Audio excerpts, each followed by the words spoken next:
needles. And this is my little duck that my daughter bought me. Where did she? I not, well, obviously in England. I'm not sure. I asked if it was a Tower of London, and she said no. I think she said it was from somewhere in London. But, you know, I don't know if I've mentioned it, but I probably have. But she's in the UK at the moment, so I kind of like him. She knows I love ducks, so I kind of like him. He's like my little emotional support duck. He can watch me knit. I'm adding a row today to my subscribers scrap blanket as I chat. I'd like to welcome all my new subscribers and thank you for hitting that subscribe button and like button, and you know, for commenting and letting me know, you know, what sort of content you would like to see, and that sort of thing. Yeah, so oh dear, it's been one of those, I was so disappointed with myself. I wanted to watch Kim from oh dear, come out here, that's one of mine, yep. From Fortune Knit Creations. She was doing a live, a Facebook and a YouTube live about her little business. She's got a fabulous idea. She does crafts for parties. So the idea is, you know, you hire her, whatever, to, you know, for kids' parties, adults' parties, whatever. And she, she does them by Zoom as well. So even if you're, you know, not in the same state or whatever, you know, if you're within distance from her, she will actually come out to your home with everything you need to make the craft for however many people you say you want to make the craft. And she shows you how to make the craft. And she does it for kids, for adults, for whatnot. And, oh, I was desperately trying to stay awake, but I couldn't. I ended up just, you know, falling in a heap as I want to do. But I will watch that a bit later on. It's been a strange old day here. It's very quiet. Even the cats are behaving, which is, you know, not normal. So, and I've been desperately searching for a crochet book. And do you know, I was amazed how few crochet books I actually have. I mean, I have loads of crochet stitch books, crochet edges books, I think blanket books, and that sort of thing. But when it comes to anything else, I have very little, because I was gonna, you know, I've got a Harry Potter Wizarding World crochet book, which I was going to do as a you know, book peek, and I just, the pictures are too glossy. I just cannot get decent photographs of the pictures, and I don't want to show them directly from the book, because then you might accidentally see some of the pattern, which you're not allowed. And not only that, but the light's not going to be great. It doesn't matter what I do with the light, I get glare. So, but I did find, and I will be, you know, showing you this tomorrow, I found a book from, it was published in 1978, and I checked, and it is out of, whatchamacallit, it is out of copyright, so it is in the public domain, and I thought, oh, brilliant, and I'm going to show you it tomorrow, and it is just a blast from the past, I've got to tell you. And some of the little notations in it are quite funny. They really are. But yeah, more about that tomorrow.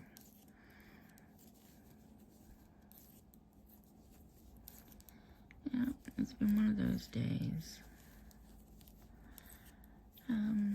So yeah, I'm doing adding just one row because I got to 195 subscribers.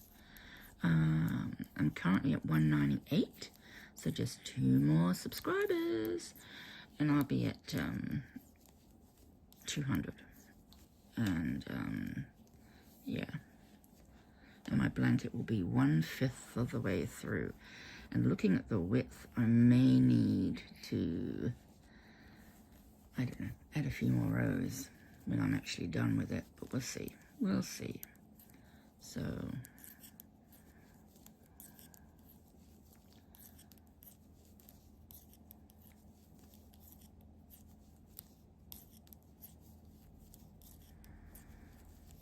later today, I'm going to add some more knit tutorials for beginners. If you don't or haven't seen them and didn't know that I do those, I already have uploaded the cast on, the knit stitch, and is that it? I thought I had 3. Let me just check my content. Oh no, yeah, just 3 ways to cast on and how to knit. So I'm going to be adding a tutorial for purl, and then once I've added a tutorial for purl, I'm going to do a tutorial for ribbon, which is a combination of knit and purl. Oh, birds come to visit. Oh, it's very close. It's right outside my window. Very overcast here today. Anyway, what was I saying? Yeah, so, and then we'll be able to do our first knit project, really, other than a scarf. I'll do a tutorial on how to just do a simple washcloth in knitting for the first time ever.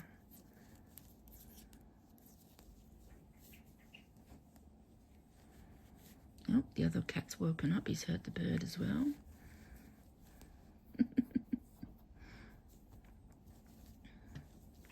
And I need to get on with, I was talking to, no, I was watching Russ from It's Raining Yarn, and Michael was up on the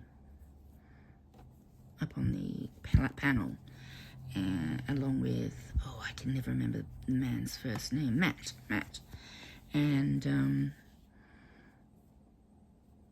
I was, Michael was sort of saying, there's a lot of work when you're a tutorial channel, and I thought, well, yeah, there is. And I sort of said to Michael, I said, oh, the only problem with being, like a content producer in the sense of, creating, tutorials and whatnot, is that you never seem to get to do anything you want to make yourself. And he said, Sam, that's why I make all my tutorials about stuff I want to create. And I thought, well, that is just, hit me on the head with a hammer.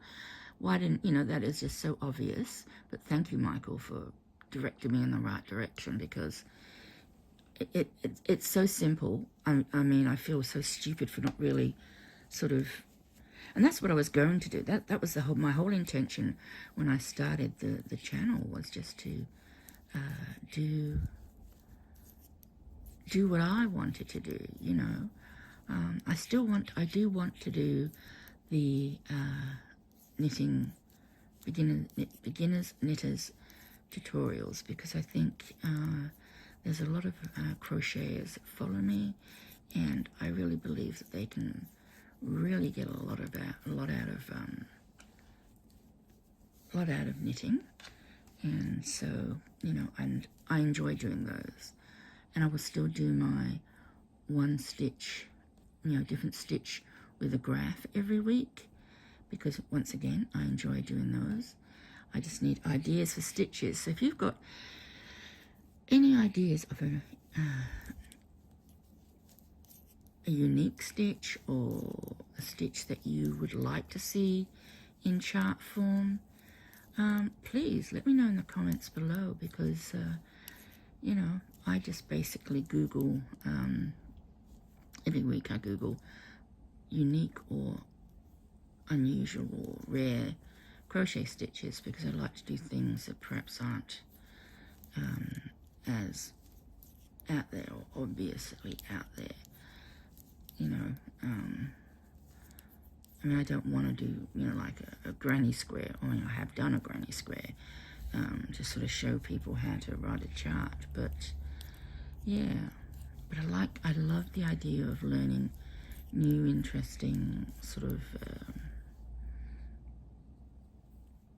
stitches, because that's what it's all about. It's about exploring, you know, it's about fun. I mean, Crystal from Bag O' Day, she dropped a stitch earlier. I noticed, and oh, it is gorgeous. What did she call it? It's probably, I mean, I don't think it was one of hers. I don't think it's one that she actually like created or anything. But even so, it was really, really pretty. Let me see if, oh, there it is. Crochet stitch, oh, she just says, oh, hydrangea stitch. Now that is really, really pretty. If you know, I mean, she dropped that 2 hours ago, so if you haven't seen that, you know, get over and have a look, because it is absolutely gorgeous. And I'm, you know, very tempted to do a chart on that, because I've seen it now. And I'd love to have a chart of that myself. And it really is. It really does look like a hydrangea in the photo. And it's not often stitches look like what they are named after. You know, quite often you'll hear people sort of, you know, they name a stitch and you think, well, that's nothing like that, you know. But, yeah.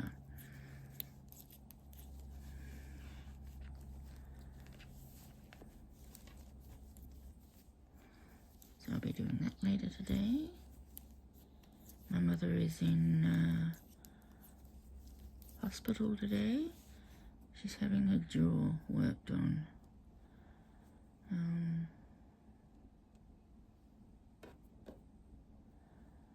Yeah, we're not sure when she's going to be home, but she's going to go under general, and my mother does not react well to general anesthesia, and oh, I remember my dad dragging us. Well, you know, it was dragging us because my brother and I just weren't interested in going to the hospital to visit my mother. Isn't that awful? But we were kids, and, you know, we just like, oh. And we both knew, we sort of, you know, because my mother had about 5 operations in about a space of 12 months once. And we went and saw her, you know, like when she came out of, you know, the anesthesia, and she's just like a zombie. She didn't even know we were there. She just takes so long to come out of it and recover and everything. And it was funny because we went with my dad, and we were walking down the corridor, and we looked, you know, we were looking into rooms to see, you know, which was hers. And I said to my dad, oh, there she is. And there was this woman laying in a bed, and white as a ghost. And my mum's fairly pale anyway, but she was white as a sheet. And she still had, I presume it's like a operation cap, a cap for when they put, when you have an operation, they sort of put it on perhaps to stop hair or whatever flying away or whatnot. But anyway, she had this cap on, and so her hair was all sort of slicked back underneath the cap, and this woman literally looked like a corpse. I mean, I tell you, looked like a corpse. Anyway, my dad goes, that's not your mother. And we kept walking, and I'm like, I'm sure it is. And okay, so we kept walking. Anyway, he eventually gave up, went to the nurse's desk, and they gave him the room number. We came back, and it was the woman I'd said. And he said, oh, okay. And we went in there. Hi. She's like, So, yeah, we went home again. Yeah, she does not react well. And she's, you know, she gets a lot of nausea after the operations. When she's coming out of the anesthesia. I don't think they've found an anesthesia yet that doesn't make her really ill afterwards. So, we'll see. You know, I think they usually keep her in overnight, even though most people they'd call it day surgery. With my mother, it's usually overnight because they like to monitor her. But yeah.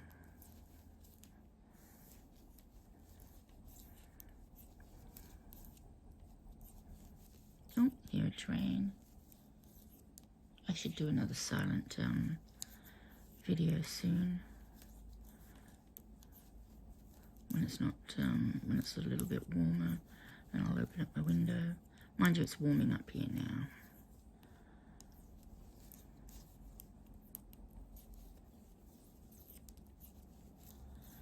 But it is so deathly quiet. It makes me think maybe have the zombies taken over the world? Because, you know, there's no traffic. Oh, there's birds. But no traffic. No wind. Oh, tomorrow here is today at the moment I'm filming this on the 4th of November. But this is a video for the 5th of November. And the 5th of November is Melbourne Cup Day. Now, Melbourne Cup Day is a big race that we have here in Melbourne every year. If you like horse racing, that is. I'm not particularly a fan. I just think, you know, horses should be bred for something other than just racing. But then I also think, well, if we didn't have horse racing, we wouldn't get all these lovely horses. But anyway, back to the Melbourne Cup. Melbourne Cup is a horse race that is held every year. This time it's the first Tuesday of November, and I'm gonna find my hook. It's the first Tuesday of every November, and oh dear, let's see if I can find my hook. There it is.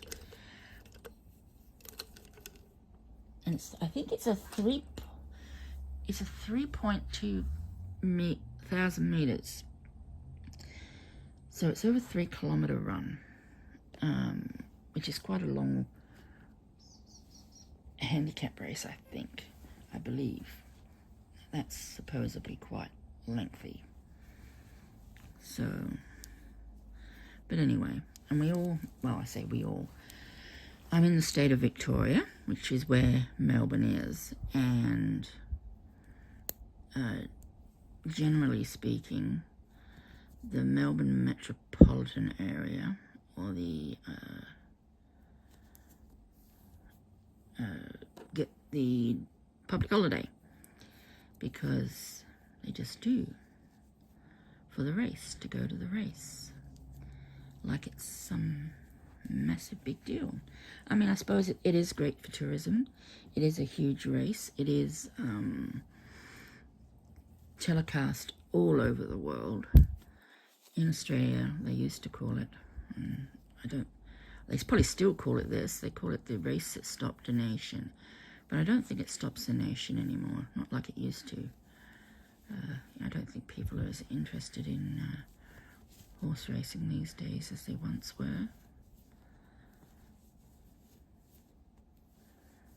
I mean, I certainly had showed a bit more interest, 20 years ago, 30 years ago than I do today. I don't even register. I mean, I almost forgot that it was Melbourne Cup Day. And of course, you fellows over in the US have a big day coming up. Thursday, is it the first Thursday of November that you vote every 4 years?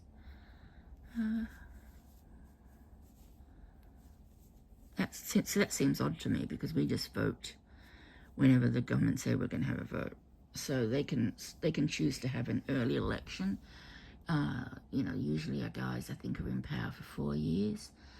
But if they want to have an election after 3, they can have an election after 3 in order to get another 4 years. If they want to have an election after 2 years, there might be a limit to how soon they can have an election. But yeah. And of course, our election campaigning periods are like, I think, 6 weeks long. Nothing like the US. You know, it blows my mind, the differences.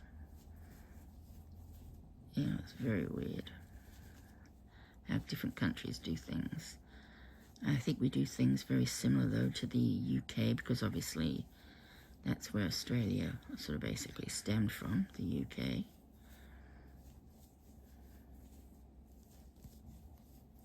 But, you know, all I'll say is go out and make sure you vote. Make sure your voice is heard.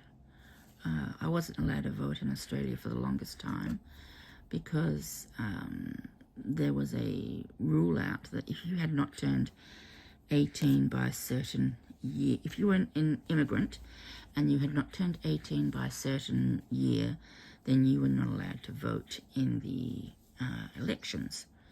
And I had not turned 18 by that date, so I was not allowed to vote.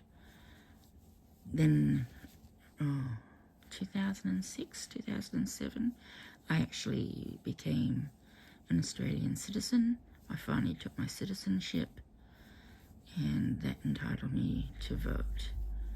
And I think it's, you know, voting is and here you have to vote. So I didn't have to register. But once you register, you must vote. And if you don't vote, you will get a fine. And it's not a tiny fine.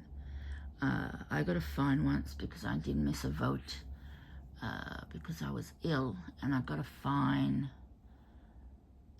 I think it was $140, but that was only because I'd ignored, I think, the first fine notification, and so the second fine amount jumped. But that's just the way it works here. If you don't vote, you get fined.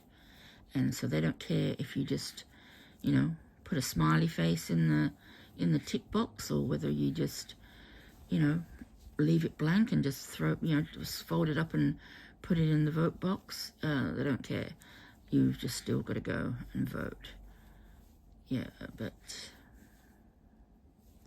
which I think is probably, I don't like the idea of being fined, but I do like the idea of compulsory voting, because I think, you know, I don't think you should be able to complain or criticize any government unless you've voted for a government. You know, don't complain, you know, if you haven't voted. But yeah, we have to vote here. But life is a lot less political. We don't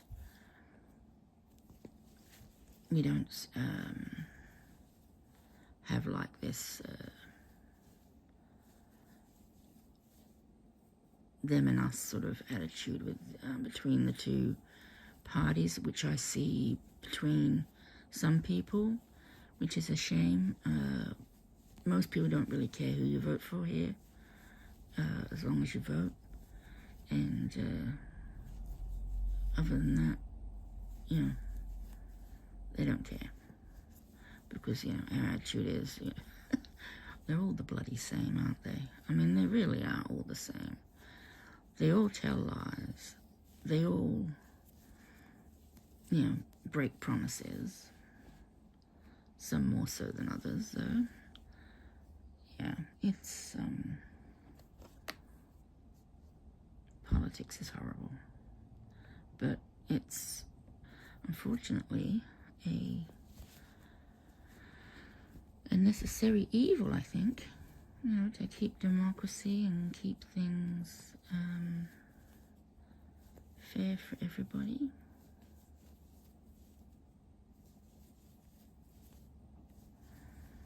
So yeah, get out and vote on Thursday, if it's Thursday. I'm pretty sure it is Thursday,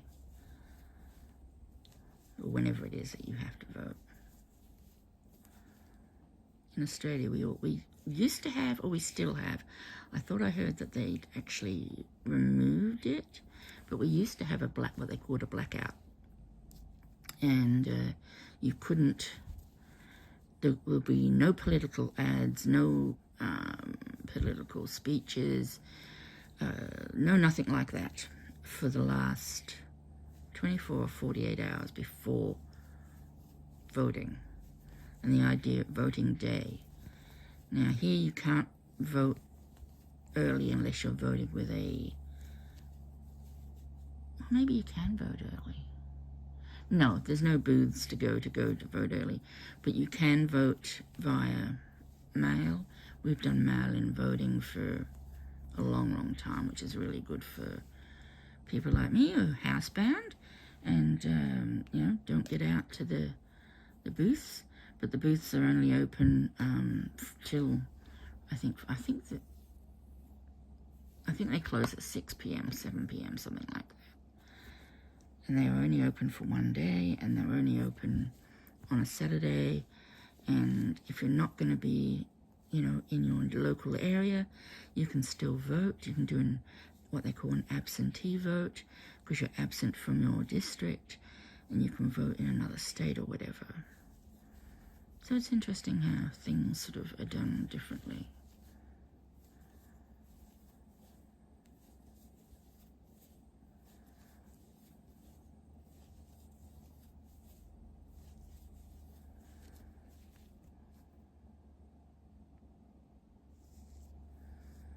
It's a very stiff yarn, but it does crochet up nice.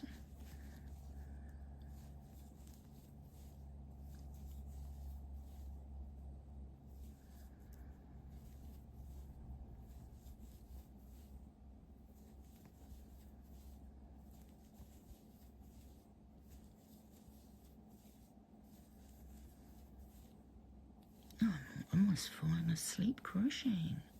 It is so peaceful here today. I'm waiting for the quiet, you know, it's like the quiet before the storm. I'm waiting for the storm to hit. Seriously, have we had zombie virus come through or something and affect everybody but me because I never leave the house? I'd be the only person left. Who was it the other day in a chat said something about crochet is, it was Chris Kaleidoscope, I think, and I'm sure it was him, and he sort of said, oh, you know, crochet is an apocalyptic skill, meaning obviously, you know, after, you know, once the I can't speak properly or say that word, but you know what I mean. Once the end of the world sort of comes or whatever, and the, you know, what have you, crochet will be a skill that we will need to rebuild society. And I jokingly sort of said, oh, that's a relief. I said, I'll tell everybody in the nuclear shelter that's not letting me in that I'm a crocheter. So I can escape the zombies. But, yeah. But it is a skill, I think it's growing again, which is great. My girlfriend in the UK has a granddaughter who's just suddenly decided a few months ago that she wanted to start crocheting. And oh, it's almost as though it's an inbred talent, because she's picked it up and she's run with it, and she makes amigurumi, and oh, she makes fabulous stuff. She really, really does. She makes really, really great stuff. And she's really into, like I say, amigurumi, but, you know, she makes other stuff as well sometimes, I think. Yeah, very clever girl. And it's just so nice to see some young people picking up the craft, because, you know, we don't want to see it gone ever, because it can't be replaced by a machine yet. It might be able to be replaced by robots. We might get robots eventually crocheting items one day. That would be interesting. Yeah, that would be very interesting, actually. That's a possibility, I suppose. But certainly just a normal machine, like a knitting machine, cannot replace crochet. So we need to make sure we keep it alive. Anyway, I'm almost done with this row. I'll wait until I'm done the row, and then I'll log off. And I've got Mara coming on soon with her weekend wind up. It's coming on in about 24 minutes from now. So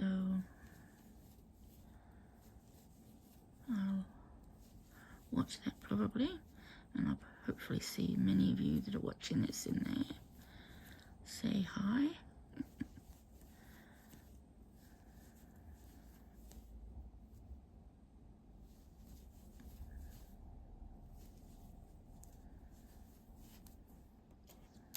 And I really can't wait to show you this Blast from the Past book. It's just amazing. And one thing I'm going to show you, and it's quite funny, it's a design I drew up myself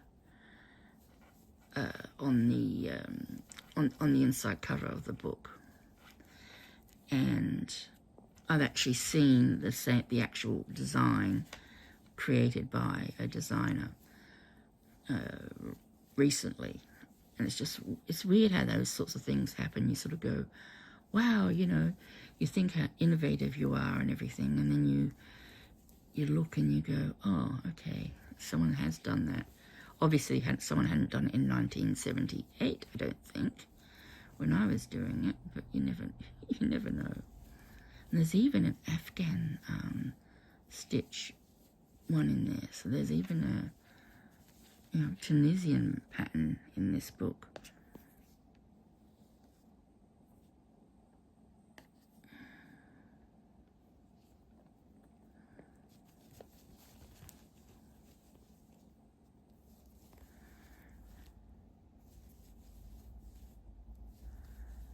I'd like to wish everybody a very, very good day. I'm not sure. I usually post these up in the middle of the night in the US and early morning for the UK of the day that they belong to. Like this will be the 5th of November, so this will be posted on the, like midnight, 1 a.m. on the 5th of November in the US, and it'll be about 6 or whatever a.m. in the UK. Yeah.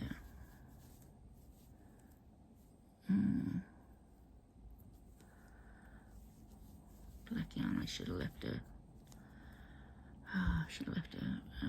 stitch marker there so I could see what I was doing. Okay, that's me done. Another row. Thank you, subscribers. I appreciate you all for adding yourselves to my little community. Please take care and vote, and don't get into any nastiness or whatever with your opposing party people, you know, live and let live. Everyone has a freedom of vote, and everyone has a freedom to vote for whoever they wish.